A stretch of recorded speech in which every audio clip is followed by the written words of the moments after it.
පිරිමි ළමයි කතාවේ උගොල්ලෝ හිතන්නේ යාළුවනේ මේ ඇල්ලි පොලට නෝරයි සුරේනුයි ඉන්න තැන මේ පාර හොයාගන්න පුළුවන් කියලා.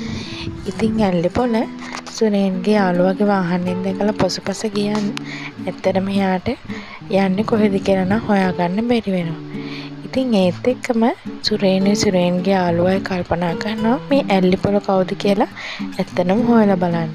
ඉතින් ඊට පස්සේ ඇල්ලි පොල කියන්නේ නෝනාගේ නෑයෙක් නෙමෙයි කියලා අහු වුණාම ඇල්ලි පොලට මොන වගේ දෙයක් වේද කියලා අපිට බලා ගන්න පුළුවන්.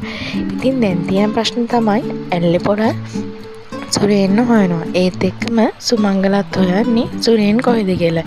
ඉතින් ඇල්ලි පොල යනවා සුමංගලව හම්බ වෙන්න.